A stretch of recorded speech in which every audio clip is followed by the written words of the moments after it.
반갑습니다. 동덕 학생부 또 청년부 여러분, 우리가 함께 모이지 못하지만 이렇게 영상으로 예배를 드리면서도 우리가 한 분이신 하나님, 한 성령, 한 예수님을 기억하며 함께 예배하는 시간이 되었으면 좋겠습니다. 특별히 오늘은 예배를 드리기 전에 먼저 우리의 몸을 또 우리의 단장한 우리 복장을 잠깐 살펴보고 함께 예배를 드리면서 나가는 시간이 되었으면 좋겠습니다.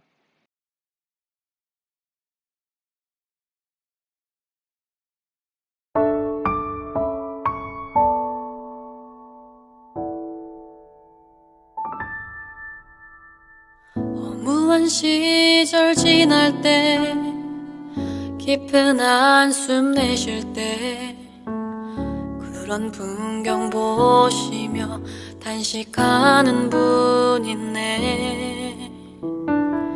고와 같이 너희를 버려두지 않으리. 내가 너희와 영원히 함께하리라. 억눌린 자 갇힌 자 자유함이 없는 자 피난처가 되시는 성령님 계시네. 주의 영이 계신 곳에 참 자유가 있다네.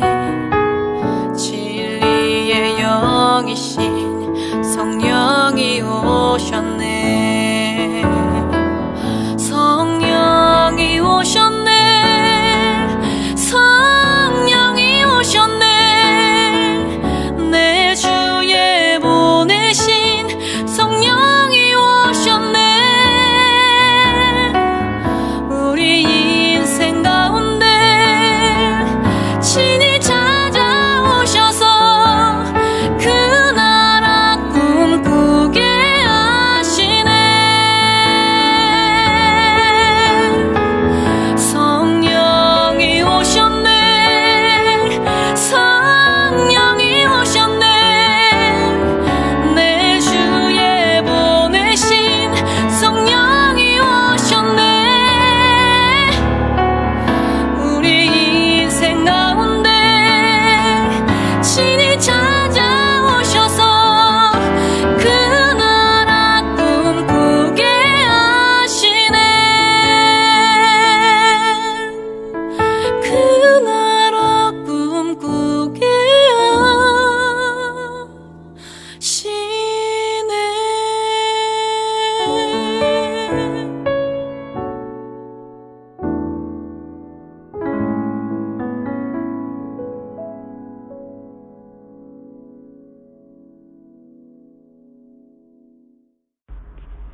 하나님 아버지 감사합니다. 귀하고 복된 주일을 허락하시고 코로나로 인해 함께 모이지는 못하지만 한마음으로 주님께 기도하게 하심을 감사드립니다.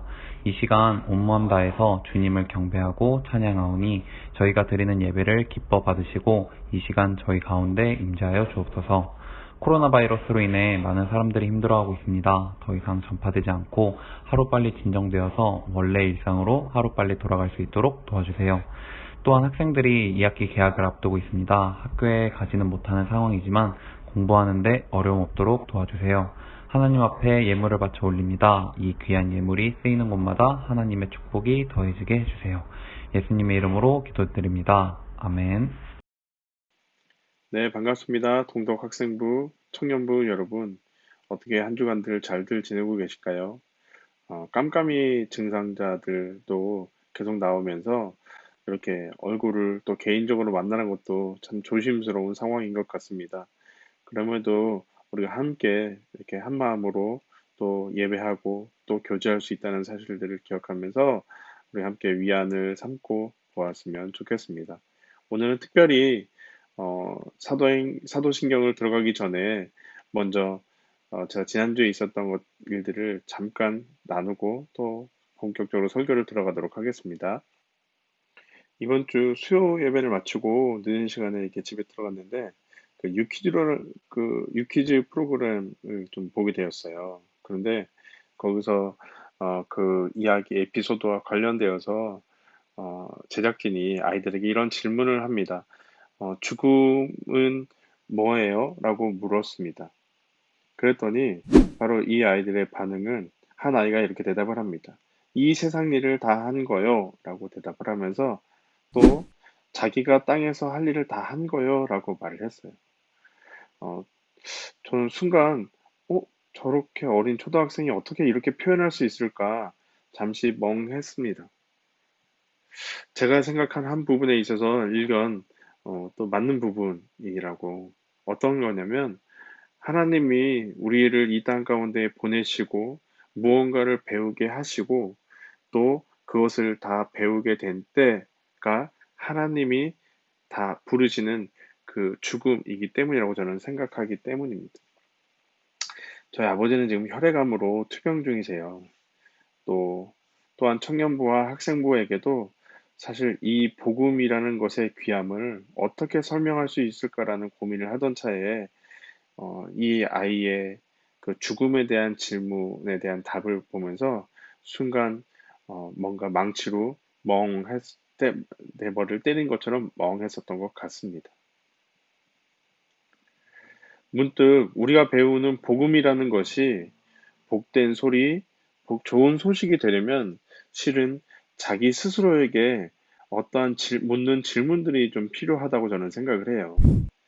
나의 목표는 무엇인가? 과연 내가 지금 있는 이 길이 맞는 건가? 나는 누구지? 왜 나는 이 길을 걷고 있지? 다소 철학적이지만 이러한 나 자신과의 삶과 죽음, 인생의 목적에 대한 질문이 있어야 우리가 말하는 복음이 복된 소식으로서의 복음이 될 수 있다는 사실입니다. 물론 나와 당장 멀어 보이는 삶, 나는 아직 어린데, 나는 아직 젊은데 굳이 뭐 죽음의 문제를 왜 굳이 지금까지 생각을 해야 돼? 라고 생각해 볼 수 있겠지만, 그리고 지금 눈앞에 있는 문제와 고민과 취업과 이 앞에 먹고 사는 것이 얼마나 중요한데 라고 생각할 수 있겠지만, 잠깐 우리가 뉴스를 보거나 매스컴을 보거나 순간순간 다른 사람들이 살아가는 모습에 잠깐 우리가 눈을 돌리면서 나는 무엇을 위해 살고 있지? 라는 질문을 한번 던져보는 우리 학생부와 청년부가 되었으면 합니다. 오늘도 계속적으로 우리가 함께 보고 있는 우리의 믿는 바가 무엇인지를 고백하게 하는 이 사도신경에 대해서 알아보고 있는데요. 바로 그 사도신경 속에 담긴 예수님의 이야기를 살펴보도록 하겠습니다. 지난 시간 우리는 독생자 예수 그리스도에 대해 배웠습니다. 사람이란 존재는 하나님의 형상인 예수 그리스도와 같은 자로 지음을 받았습니다. 그러나 자신이 하나님이 되려고 세상을 호령하는 왕, 세상의 용사를 추구하는 모든 인간은 하나님의 뜻대로 살지 못했으며 결국 하나님의 아들이 될 수 없었습니다. 때문에 하나님은 하나밖에 없는 하나님의 아들을 이 땅에 보내주셨습니다. 이것을 인카네이션, 성육신이라고 합니다. 이 땅에 내려온 하나님의 아들은 하나님의 아들 될 수 없는 자들을 위해 하나님의 아들로 만들어 주셨습니다. 십자가에서 완성하신 하나님의 뜻으로 말미암아 죄로 인해 하나님께 갈 수 없는 자들을 감당할 수 없는 하나님의 자녀로 불러주신 것입니다. 따라서 사도신경을 통해 예수님을 하나님의 유일하신 아들로 고백하는 것은 우리 역시 하나님의 아들로 인도될 것을 바라보는 고백이어야 합니다. 오늘은 지난 시간에 이어 성령으로 잉태하신 예수님에 대해 살펴보겠습니다. 오늘 사도신경의 고백은 마치 예수님의 생애를 복음서를 요약한 듯 예수님의 일대기의 핵심을 담고 있습니다. 하나님의 유일하신 아들이 이 땅에 내려오기 위해 성령으로 잉태하였다고 말하고 있습니다. 이 땅에 오신 예수님의 태어남에 아버지의 요셉에 대한 언급은 없고 마리아만 언급되는 부분을 우리는 주목해야만 합니다. 아담과 하와는 에덴 동산에서 뱀의 유혹을 받아 선악을 알게 하는 나무의 열매를 먹었습니다. 모든 죄가 뱀의 미혹으로부터 시작되었습니다. 하나님은 아담과 하와 앞에서 미혹한 뱀의 운명에 대해 말씀하였습니다. 뱀의 후손은 여자의 후손과 원수가 되고 뱀은 여자의 후손의 발꿈치를 물 것이나 여자의 후손이 뱀의 머리를 상하게 할 것이라 말씀하였습니다. 하나님은 이어 하와는 임신하는 고통을 크게 겪을 것이라 말씀하였습니다. 수고하여야만 자녀를 낳게 될 것이라 말한 것입니다. 오늘 예수님이 성령으로 잉태되심은 창세기 여자의 후손으로부터 시작됩니다. 아담과 하와는 에덴을 떠나 살면서 임신을 하게 됩니다. 하와는 해산의 고통을 겪어서 자신의 뱃속의 아이가 약속된 여자의 후손이라고 여겼습니다. 그래서 우리가 잘 알듯 첫 번째 아들, 바로 가인이 태어나게 됩니다. 가인의 이름의 뜻은 내가 여호와로 말미암아 아들을 낳았다입니다. 다시 말해 하와는 지금 해산의 고통을 겪으면서 낳는 그 아들이 하나님이 말씀하신 여자의 후손이 될 것이라 여겼던 것입니다. 하지만 가인은 뱀의 머리를 상하게 하는 여자의 후손이 아니라 바로 동생의 머리를 상하게 하여 살인을 저지르고 말았습니다. 사람이 낳은 자녀는 모두 여자의 후손이 될 수 없습니다. 콩 심은 데 콩이 나는 것처럼 죄인이 내어놓는 자녀는 모두 죄인이었습니다. 성경은 의인은 없나니 한 명도 없다고 말합니다. 모두가 아담과 같이 선악을 알게 하는 나무 앞에 죄인으로 드러나는 인생을 살게 되었습니다. 이처럼 세상은 내가 하나님처럼 되어 강한 자가 약한 자를 압제하고 많이 가진 자가 적게 가진 자의 것을 빼앗는 곳이 되었습니다. 너도 하나님처럼 될 수 있다는 그 뱀의 속삭임과 함께 우리는 어느 순간 뱀의 친구가 되고 결국엔 뱀의 종노릇을 하게 되었다. 성경은 우리에게 말해주고 있습니다. 사실 우리에게 익숙한 뱀의 모습은 선악과로 저주를 받은 이후의 모습입니다. 하나님의 저주를 받은 이유로 배로 기어다니게 되었다고 성경은 말합니다. 그렇다면 배로 기어다니게 된 것이 왜 저주일까요? 우리 함께 살펴보도록 하겠습니다. 우리가 흔히들 지옥이라고 하면 죽어서 주어지는 어떤 공간을 쉽게 생각합니다. 그림에 보시는 것처럼 영원히 꺼지지 않는 불 속에서 더 이상 죽을 수 없어 영원히 괴로워하는 것이라고 우리는 흔히들 생각합니다.